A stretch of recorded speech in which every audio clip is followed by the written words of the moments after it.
Добрый день всем, Государственный центр поддержки национального кино, и я рад вас приветствовать на первом дне фестиваля анимационного кино, международного фестиваля анимационного кино АМЕН 2020. Достаточно большой и обширный пласт формирования культуры и киноиндустрии в целом занимает анимационное кино, и мы понимаем, что в Казахстане это направление пока что находится в том состоянии, то есть в чуть менее лучшем состоянии, чем полнометражное игровое кино. Тем не менее, подобный фестиваль, он призван в первую очередь создан для того, чтобы мастера анимации пообщались между собой и создали в совместной беседе, в мастер-классах, круглых столах новые продукты, которые выведут нашу анимацию на принципиально новый уровень. И наш первый мастер-класс сегодня проведет Дильшат Рахматуллин, режиссер анимационного кино. И он расскажет, собственно, сейчас о таком важном направлении, как анимационные сериалы. Дильшат, спасибо за ваше время и ваши труды. И даю вам слово. Спасибо вам. Здравствуйте. Сегодня я буду рассказывать, как создаются анимационные сериалы. Я начну все сначала. Я сегодня буду рассказывать и как продюсер, и как режиссер. Но по большей части я буду делать акцент на продюсерскую работу. Прежде чем создавать анимационные фильмы, необходимо найти заказ, найти заказчика. Первым этапом создания анимационных фильмов это, конечно, идея. У вас должна быть очень хорошая идея, очень пробивная идея, чтобы она не повторялась нигде, чтобы заинтересовать на ура сразу. Иначе вы даже не пройдете дальше. Когда у вас идея будет готова, в первую очередь необходимо эту идею презентовать. Как мы его презентуем? Необходимо сделать презентацию. Сейчас я буду на экране показывать, как это все делается. Так, включаем демонстрацию экрана. Так. Мой экран виден, интересно? Да. Виден, да, все. Смотрите, готовим презентацию. Я взял несколько презентаций, которые мы сами готовим. Сперва у вас должна быть презентация ваших работ или вашей студии. Если студии нету, хотя бы то, чем вы занимались. В нашем случае эта презентация выглядит примерно вот так.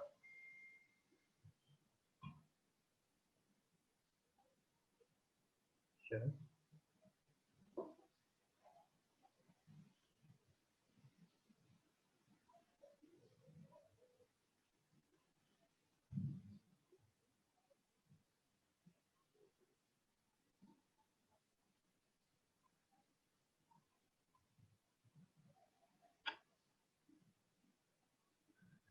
Это презентация нашей студии. Она у нас на двух языках, на казахском, на русском. Здесь мы рассказываем, чем занимается студия, где она находится, какие проекты были сделаны нами.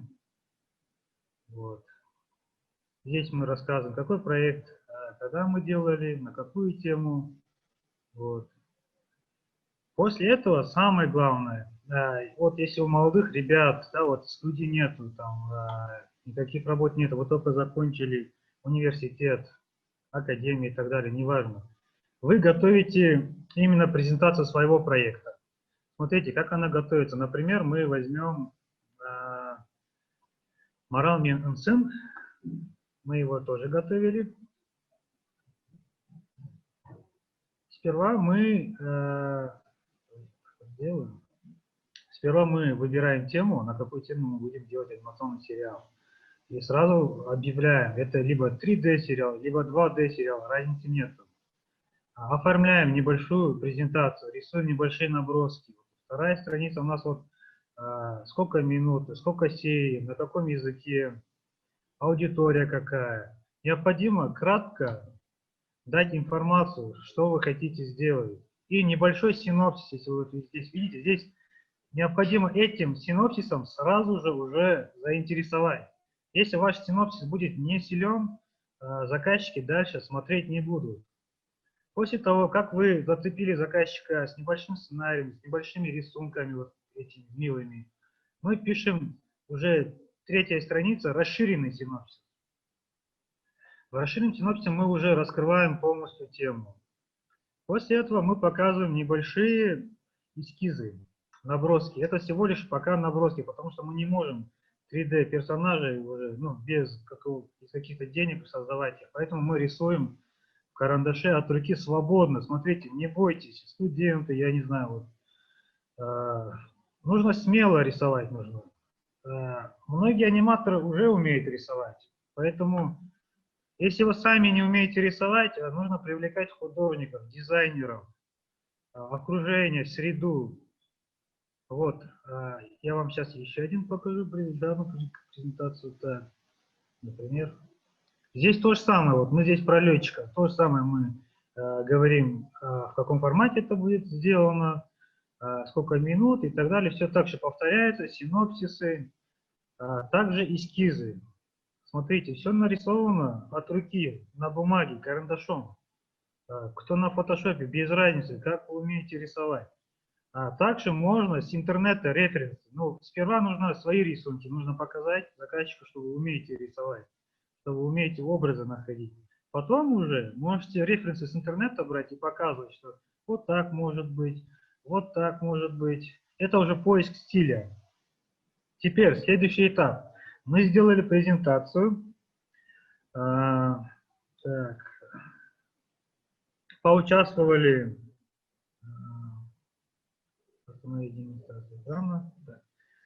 Поучаствовали, получается, в конкурсах. Конкурсов у нас много. Это телеканал Балапан, фонд кино, разные другие организации, где можно поучаствовать. И это все очень легко и просто делается.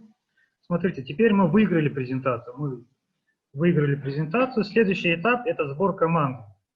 У больших студий она уже есть, вот как у нас вся команда уже есть, а я буду исходить из того, что вы только что закончили университеты, продюсеры, которые только что начинают работать. Скажем, что у вас пока команды нету. Теперь мы должны собрать команду, чтобы создать анимационный сериал. Что мы делаем? Первым делом мы приглашаем супервайзера. Обычно это бывает так, что кто рядом, с кем вы учитесь. Обычно команда так и собирается. Мы так сейчас собирались. Однокурсники, кто умеет рисовать, кто умеет 3D знает, кто 2D знает. Вот так команда собирается. И необходимо назначить самого главного супервайзера, который по-технически будет решать все вопросы. Второе. Выбираем художника-постановщика. Это опять же, аниматоры, если многие из вас, кто здесь, мы сами знаем, да, кто в каком стиле хорошо рисует. И на определенный проект назначаем художника-постановщика. Режиссера. Это тоже очень важный момент. Режиссера, сценариста и композитора. У нас уже образовалась творческая команда уже. Это костяк творческой команды. Дальше мы уже приглашаем аниматоров. С творческой командой решаем вопрос, в каком русле мы будем работать, и мы приглашаем аниматоров, и уже у нас есть целая команда. Теперь у нас начинается запуск. Запуск проекта начинается с чего? Сейчас я буду делать демонстрацию экрана. Демонстрация экрана. Так, экран виден, да? Не видно экрана?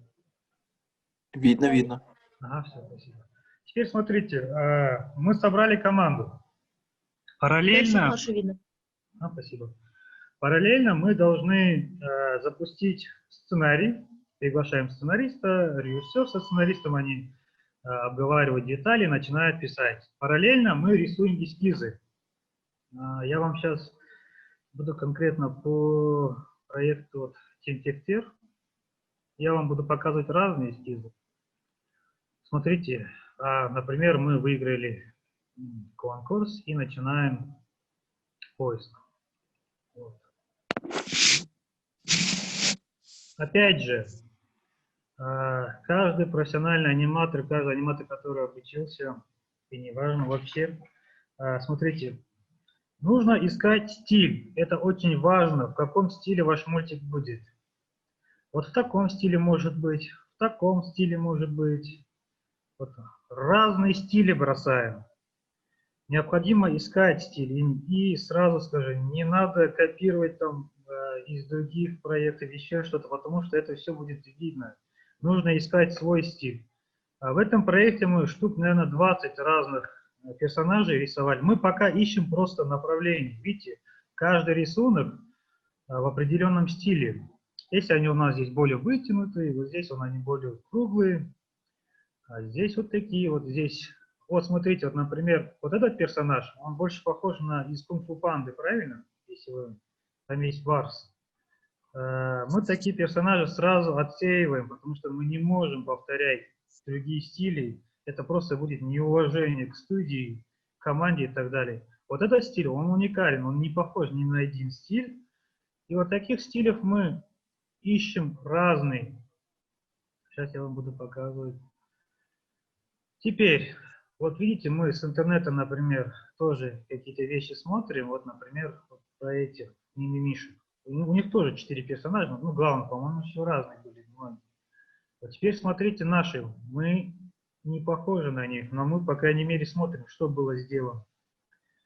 И своего рода должно быть так. Изучаем все, что было сделано, и делаем просто лучше. Так, после этого, после того, как мы поискали персонажей, утверждаем определенных персонажей и уже начинаем изучать еще глубже. Наши персонажи должны быть в национальных костюмах. У нас такая задача была. Мы уже смотрим, потому что каждый этап это очень важно. Мы смотрим уже национальные костюмы, кто в чем, когда, в каком веке одевались, как. И исходя из этого мы одеваем своих персонажей. У нас задача была в том проекте, чтобы они были в национальных костюмах. Вот. Также, кроме персонажей, мы ищем окружение, локации. Рисуются разного рода локации. Вот. Это домик вот кошки, вот такое вот окружение. Все это рисуется в эскизах. Разные. Вот. Видите, вот здесь мы с интернета тоже берем, смотрим, но делаем свое. Мы ни в коем случае не копируем. Вот, вот такое окружение делаем, такие домики.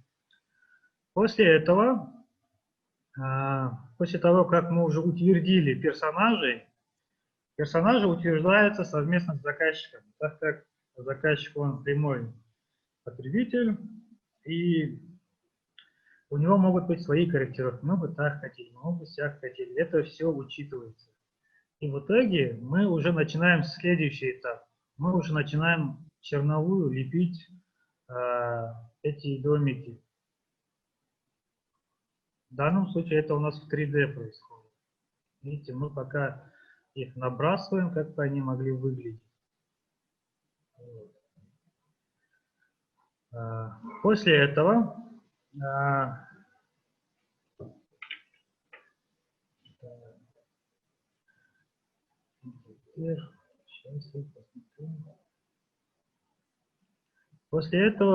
моделятся персонажи.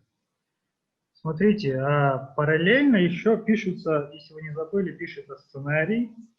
Параллельно к этим сценариям делаются раскадровки, режиссерские раскадровки, творческая группа полностью работает. Все эти работы делаются параллельно, потому что мы не можем время терять. Потом следующий этап мы моделим персонажей. А если это у вас в 2D, то вы в 2D готовите. Вот такие наши персонажи, которых мы выбрали. Домики уже более-менее уже обрисовываются. Вот. Я вам вот показывал, как они рисовались в эскизе, как они сейчас превращаются в 3D-объекты и персонажи. Окошко. Здесь, в этом проекте, мы использовали новые технологии, так 6. Я вам чуть попозже покажу. Все эти вопросы, технические вопросы, ваш супервайзер должен быть очень силен. Поэтому все это делается совместно.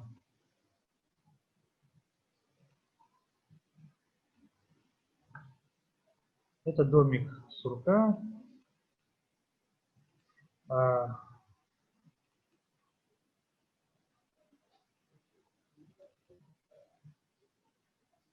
Так, сейчас я хочу найти раскадровку.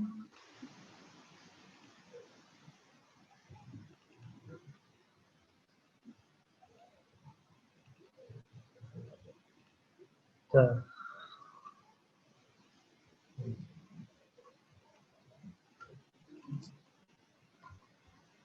Так. И у вас должна быть, как я говорил, это очень важный момент. У вас уже написан сценарий, готовы персонажи, и у вас должна быть готова раскадровка. Надеюсь, все мы знаем, что такое раскадровка. Это мы в картинках рассказываем историю. Вот так ваша раскадровка должна быть готова. Теперь у вас готова и раскадровка, и сценарий, и локации. Приступаем к анимации. Это очень важный момент. Супервайзер уже знает, какие технические сцены нужно будет делать и какие анимационные сцены нужно будет делать. Теперь мы раздаем. Вот только что я вам показывал раскадровку. Давайте так сделаем. Эти раскадровки из другого проекта. Это фильм «Алпамыс». Вот, давайте мы внимательно с вами посмотрим. Вот начало, следующая сцена и следующая сцена. Теперь мы раздаем анимацию аниматорам, объясняем. Это уже художник, в какой сцене что должно происходить. В какой сцене что нужно происходить, уже режиссер объясняет, и у нас пошла анимация. Это вот наш первый кадр, вот, второй кадр, вот этот и отъезд, насколько я помню. Начинается уже черновая анимация.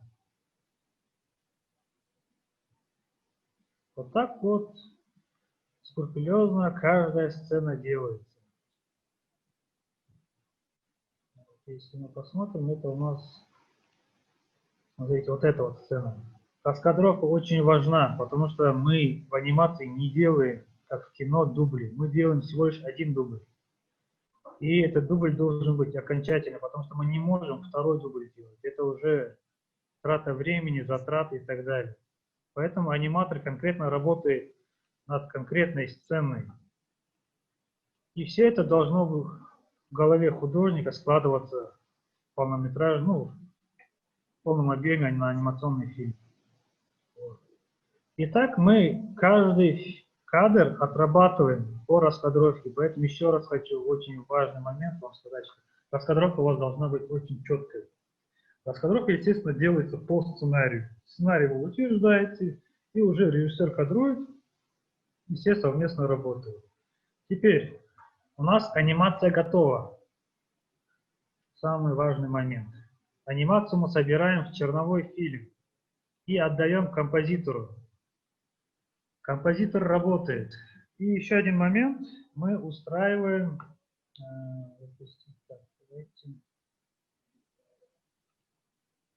Еще один момент. Параллельно всем этим работам мы должны провести кастинг голосов. Это тоже очень... Ну, если честно, все важно в анимации. Я не хочу каждый раз повторяться. Мы выбираем голоса. Где мы находим эти голоса? Я вам сейчас все это буду по опыту рассказывать.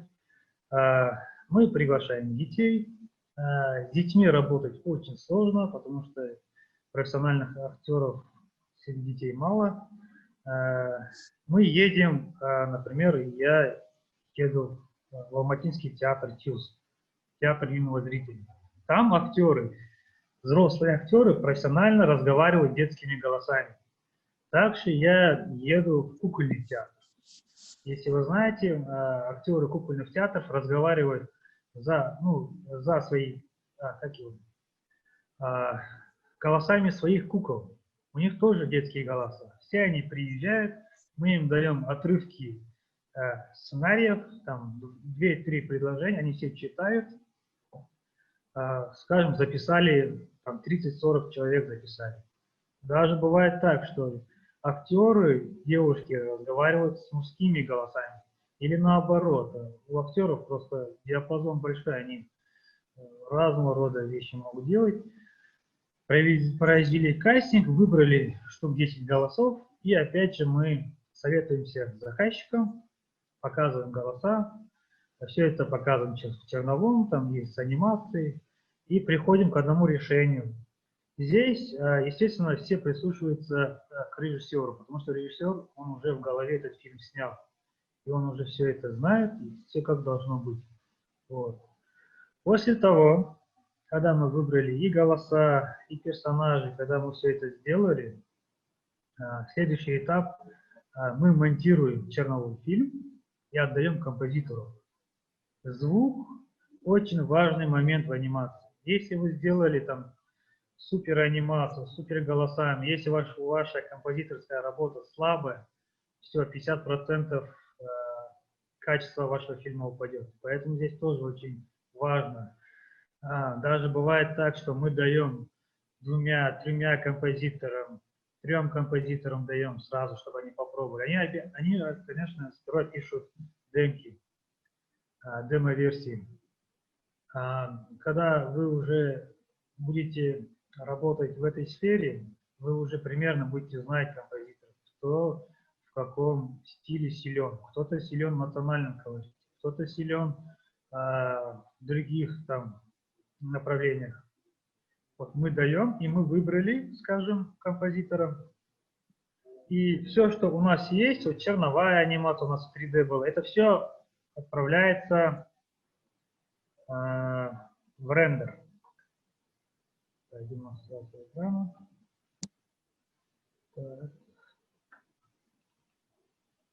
Все мы отправили на рендер. Режиссер сидит, все это смотрит. И следующий этап – это композинг. И следующий этап – это работа художника, фоновщика. Теперь мы рисуем фоны, потому что у нас все в 3D хорошо, но задники у нас все равно они будут рисованными. Небо, облака, разного рода какие-то могут быть детали нарисованы. Выбираем художника. А вот я вам сейчас буду показывать из другого проекта. Смотрите. Прежде чем что-либо рисовать, я вам всем посоветую посмотреть, что было сделано до нас. Это вот должен быть лозунг. Мы смотрим, что было сделано до нас, и мы просто должны сделать лучше. Это другой проект.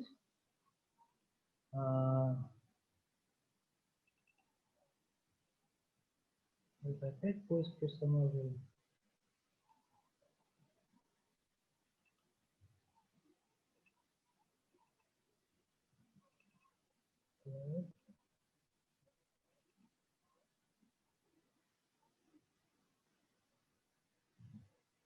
И здесь мы просто, я вам хочу еще раз показать, как поиск происходит.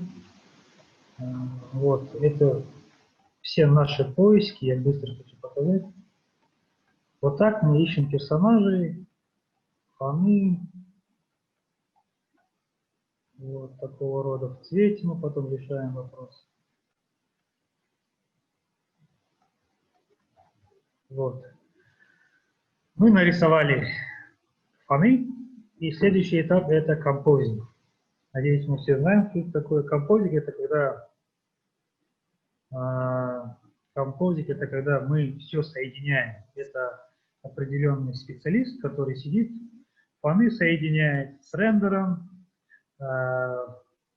рендер уже ставим на монтаж, добавляем эффекты, солнце там, не знаю, что-то взорвалось или еще что-то и так далее. К этому времени наш композитор пишет черновую музыку, ставим черновую музыку, слушаем, все это как смотрится. Бывает даже так, что вот такую работу мы проделали, и все, что-то не подходит. Фоны не подходят, локации подойти не могут, потому что это все очень скрупулезно делается. Не подходит музыка. Даже бывает так, что озвучили персонажа, но на монтаже мы видим, что голоса не подходят, понимаете? Просто персонаж не воспринимает голос. Персонаж разговаривает, но мы чувствуем, что это какой-то фальшивый голос. И тогда следующий этап, это уже мы все начинаем подтягивать. Начинаем актеру ставить задачу. Бывает так, что актер меняется. Композитор бывает даже меняется, что просто музыка не ложится на монтаж. Это все видно на монтаже. После того, когда мы все это устранили, и когда мы это все собрали, рождается анимационный фильм. Я вам сейчас покажу небольшие куски анимационных фильмов. Это очень свежие проекты, это демонстрация экрана. Смотрите, это был первый проект, который я вам показывал, Алпамыс.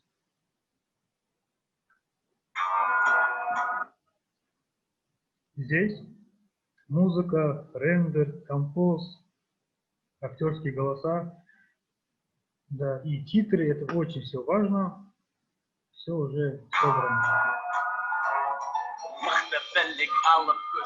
Uzadı yekten oyunda Şalımız kalgan alfamız Dostsuzlardan kaygıda Batır olgan deyiniz Oңай емес таңыры Бармайлығы арнамыз Жалғыз болмары Алпамыз Ол ерек болмасыз Алпамыз Алпамыз ешкім көрмейсіз Алпамыз Қайда қалдырған алпыз Алпамыз Алпамыздай боламыз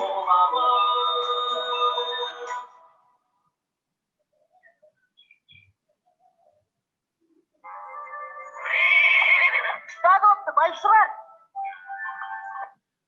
Если смотрите, здесь разговаривает наш Алпамыс, а голос дает актриса Толкун, фамилия Нурбек, если не ошибаюсь, девушка. Но она разговаривает мужским голосом.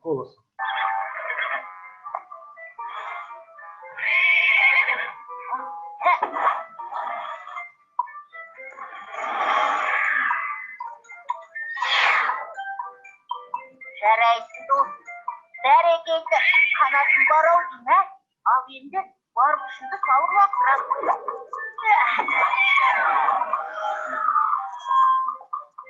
Я хочу параллельно показывать вот здесь вот, как этот Алпамыс мы искали. Лошади такие разные были. Вот, по-моему, мы исходили из этого утвержденного лошадки, я сейчас не помню, взял или нет с собой. Прически, водительные вещи, все это. Здесь даже было изучено, как на казахском разговаривать. Как на эти буквы должны открываться эллипсинг. Жамандықты не болып қалған сияқты. Вот Алпамыс сбоку 2D и он в 3D.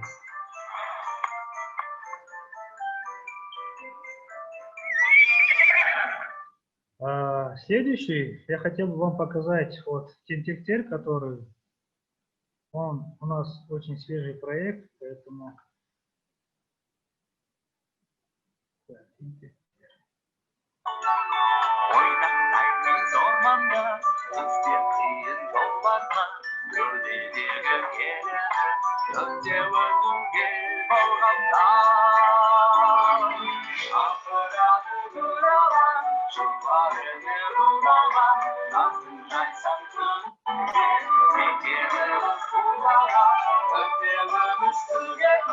Алтын сүремін, күндіріктай жолығып, ауылдан жүрек бар.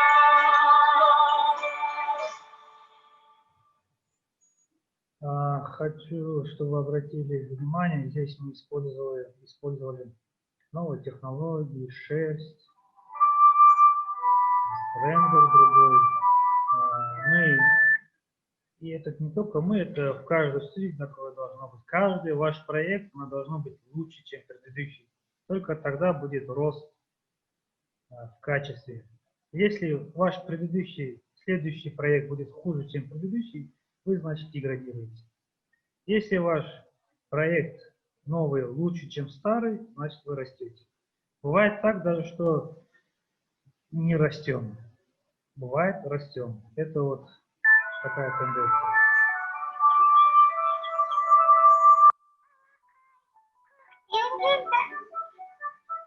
Если вы заметили, здесь вот голос актера очень сильно прям подходит. Видите, она как морал разговаривает. Это вот удачный профессиональный актер озвучивает.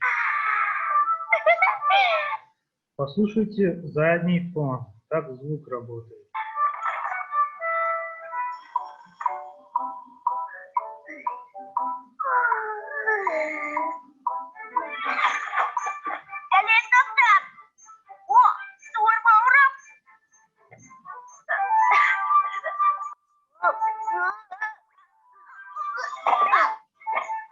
В общем, так можно смотреть, конечно.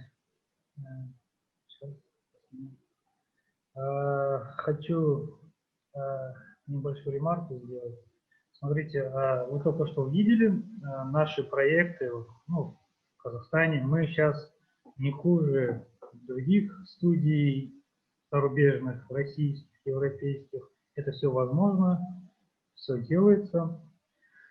В итоге мы с вами собрали анимационный фильм. Следующий этап – это показ заказчику. Заказчик может сделать свои корректировки, и здесь не надо там сразу там, ой, мы это не хотим менять, это не хотим. Надо приходить к консенсусу. И так заканчивается проект, и идет уже сдача. Следующий этап, это тоже очень важно, это распространение анимационного сериала, чтобы он стал популярным. Сейчас мы все их прекрасно знаем, это Facebook, Instagram, телеканалы. Идет уже полная работа по рекламе проекта. После того, как ваш проект дошел до зрителя, считайте, что вы уже закончили проект. Бывает так, мы сделали анимационный фильм, неважно, это сериал, неважно, творческая работа, мы его сделали и оставили у себя на диске где-то, не знаю, лежит. И он не дошел до адресата, до фестиваля даже не дошел. Это неудачный проект. Нужно сделать, нужно приложить все усилия, чтобы чем больше людей посмотрят, тем популярнее ваш проект будет. Вот так мы с вами сделали анимационный фильм. Теперь, если есть вопросы, я готов с удовольствием ответить. В определенных моментах производства можете спросить. Но я постарался коротко и ясно рассказать о процессе. Начиная с презентации, начиная с того, что как мы получили проект, и закончили, и донесли до зрителей. Так, дорогие слушатели, меня слышно?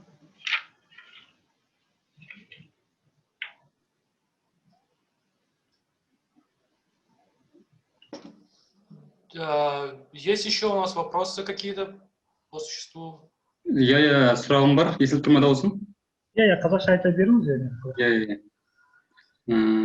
Ассалаумағалейкум, қазір мына камераны қосып алайын. Камера қосылмай жатыр қазір.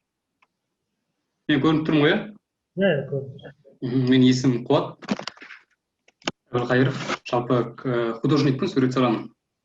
Енді осы анимацияға қызығып жүрмін. Жаңа сіз персоналдар жазып көрсетіп жатсыз ғой, реттерін барлығынша. Енді мен жақында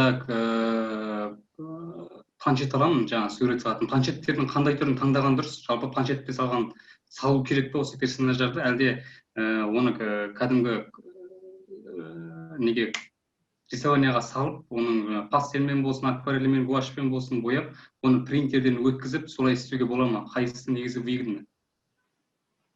Сіз қош айта беріңіз, иә. Смотрите, сіз көрдіңіз ғой қазір, біз біріншіден, біз өзіміз 10 жыл, 15 жыл болды анимацияда істеп жүргенімізге. Біз біріншіден қаншама планшет болса да, болмаса да қолмен іздейміз. Қаламды аламыз и саламыз. Ойымызды қағазға түсіреміз. Қағазға түсіреміз. Сіз көрдіңіз, ол жерде бәрі қаламмен салынған. И ол жерде маңызды емес сіздің қолыңызда қызыл қалам ба, көк қалам ба, пастель ма, акварель ма. Сіз бірінші черновой вариантын қағазға түсіресіз. Қағазға түсіргенден кейін әрине ары қарай бәрі компьютерға көшіреміз. Сценарий, сканер жасаймыз. Енді планшеттерден келіп кетсек, біз вакуум планшеттерді қолданамыз. Оның арзан түрлері бар, қымбат түрлері бар. Бірақ ол профессиональный мезгілде сразу опытымен айтып кетейін, реклама болмасын, бірақ өте күшті, біз солармен қолданамыз. Одан фондарды салған кезде Cintiq деген планшеттер бар. Олар енді өте қымбат тұрады, олар профессиональный студияларда болады. Сондай планшеттерде саламыз. Мен сізге айтып кетейін, кішкентай планшеттерде біз қолданамыз, кішкентай вакуум планшеттерде. Егер художниктің қолы мықты болса, ол кез келген құралмен салып тастайды. Сол үшін ол маңызды емес. Главное, ойымызды қағазға түсірсеңіз, ары қарай дамытуға болады. Түсінікті.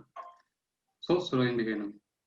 Сосын жалпы ютубтарда мен көбіне ақтарамын. Ресейдің аниматорларына қараймын.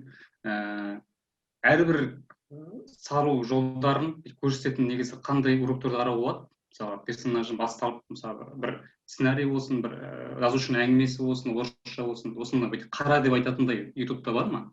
Мысалы, басына аяқ салып шығатын ше? Қараңыз, мен қазір ондай авторлар есімде жоқ. Сіз қараңыз, сіз оқыдыңыз ба суреттікін? Мен оқыдым, иә. Оқыған болсаңыз, бірінші бастайсыз, ең бірінші сол геометриялық фигуралардан басталады, дөңгелек, квадрат, ары қарай оны дамытасыз. Ол жерде бәр жерде қайғысы бірдей. Оқыған болсаңыз, сізге сол нені беру керек еді, вы должны знать, и сонымен уже дамытасыз. Егер керек болса, сіз маған жазыңыз, мен есімге келсе, сізге жіберемін. Жақсы. Жекеңізге чатқа жазып жібердім, жаңа қазір нөмірін жазып жіберейін, WhatsApp. Жақсы, рахмет. Сәлеметсіз бе, сұрақ қоюға болады ма? Болады, әрине. Мен білейін дедім, мысалға сіздер сценарий таңдаған кезде сіздер конкурс жариялайсыздар ма, әлде қалай сценарийді табасыздар? Яғни негізгі идеясын, тақырыбын деген сияқты жазушылардың арасында олардың жаңағы шығармаларын оқисыздар ма, әлде өздеріңіз ойлап табасыздар ма, сол жағын білейін деп едім. Рахмет. Жақсы. Біз 10 жыл болды жұмыс істеп жатқанымызға. Бізде 2-3 сценаристар бар жұмыс істеп жүрген. Әрине, біз біріншіден солармен хабарласамыз. Бізге бірақ шын айтсам, бізде елде сценаристар өте аз. Сценаристарға бізде оқытпайды. Бізде драматургқа оқытады, тағы бір оқытады. Именно анимациялық фильмдерге балаларға арналған сценаристар өте аз. Сол себептен, біз қараймыз, біз шеттерден қараймыз, мысалы, Зира Жетібаева, Тамара Мұқан үлкен кісілерді шақырамыз. Мен сізді танимын.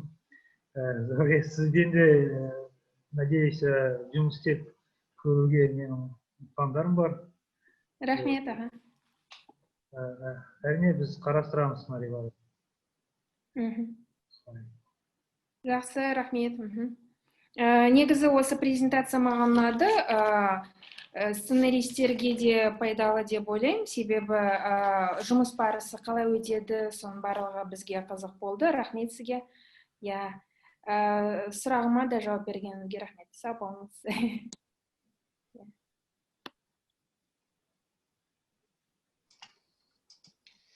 У нас еще есть 15 минут, так что если есть еще вопросы, прошу быть активней. Видимо, вопросов нет. Дильшат, спасибо вам большое за вашу презентацию, было очень интересно. Вы знаете, извиняюсь, там в чате были вопросы какие-то? В чате вопросы. Ага. ол менің сұрағым ғой, жаңа қойған, мен соны жаздым ғой. Кареннің өзіне. Ее задали уже, спасибо.